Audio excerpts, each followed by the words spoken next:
The St. Valentine's Day Massacre was the murder of 7 Irish members and associates of Chicago's North Side gang that occurred on St. Valentine's Day 1929.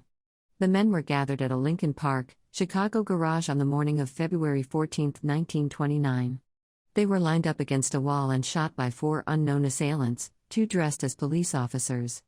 The incident resulted from the struggle to control organized crime in the city during Prohibition between the Irish North Siders, headed by George "Bugs" Moran, and their Italian Chicago outfit rivals led by Al Capone.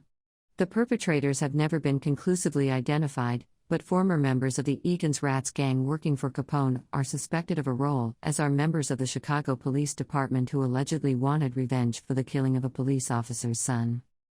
Police tested the 2 Thompson submachine guns, serial numbers 2347 and 7580, found in Fred Burke's Michigan bungalow and determined that both had been used in the massacre.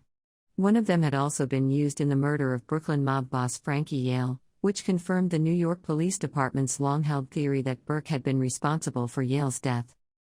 Leigh Farmer, a deputy sheriff in Marion, Illinois, purchased gun number 2347 on November 12, 1924.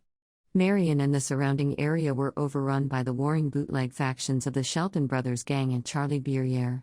Farmer had ties with Egan's Rats, based 100 miles away in St. Louis, and the weapon had wound up in Fred Burke's possession by 1927.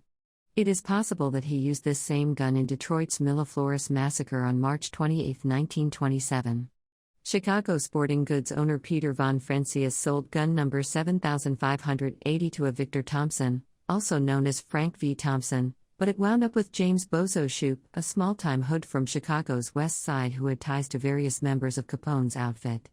Both guns are currently in the possession of the Berrien County, Michigan Sheriff's Department.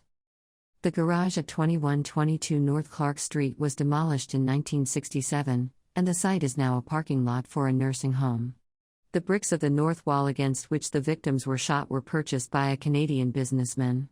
For many years, they were displayed in various crime-related novelty displays.